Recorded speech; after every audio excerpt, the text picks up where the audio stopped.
maalmihii la soo dhaafay waxaa baraha bulshada ee Soomaalida ka taagneyd xiisad ka dhalatay sawir khaldan oo ay daabacday wasaaradda arrimaha dibadda Itoobiya kaasoo meel ka dhac ku ahaa Soomaaliya iyo dalal kale. Dowladda Soomaaliya ayaa hadda markii ugu horeysay BBC-da u sharaxday sida ay arrintaas u maareeyeen. Wasiirka arrimaha dibadda iyo iskaashiga caalamiga ah ee Soomaaliya Axmed Ciise Cawad oo wareysi gaar ah siiyay BBC-da ayaa sheegay in aysan ka aamusin dhacdadaas ayna u wajaheen qaab diblomaasiyadeed.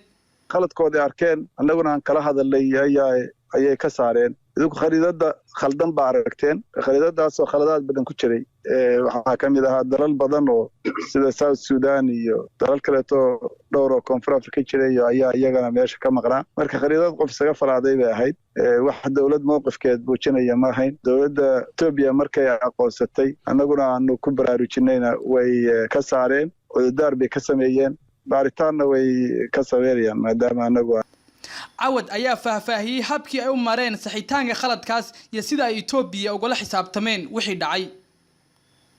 Ana hadda ku sheegay waa la hadalay waa u qoray way noo soo jawaabeen wadaar bay ka bixiyeen baaritaan bay sameeyeen waa ka saareen intaas oo dhan bay sameeyeen haddii aad rabtay baraha bulshada inaan waco oo u sheego sidaas dawladuhu kuma shaqeeyaan dalka aad wax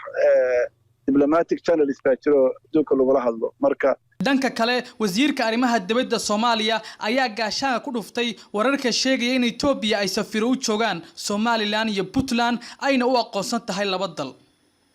safir ma joogaan Garowe iyo Hargeysa hal dawlad baa Soomaaliya leedahay hal safir baa Soomaaliya u jooga Itoobiya safirkaasna wuxuu joogaa Xamar isaga ayaana Soomaaliya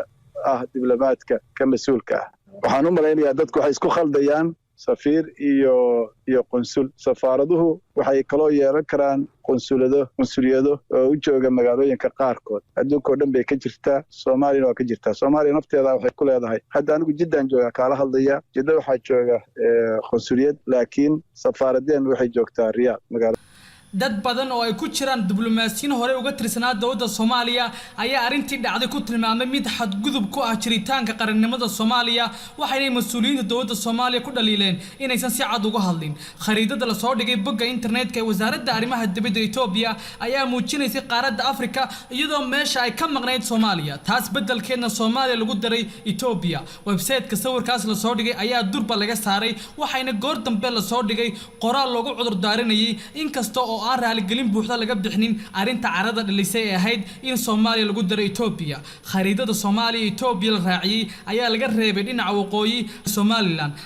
waxa khariidada la soo sawiray aan lagu muujinin Suudaanta Koonfureed iyadoo lagu daray dalweynaha Suudaan hase ahaatee lama oga in khariidadan la sameeyay ka hor intii aysan Suudaanta Koonfureed ka go'in Suudaanta inteeda kale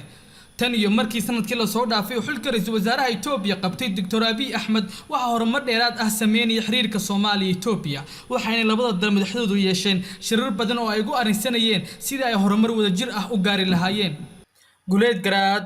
Afrindod Media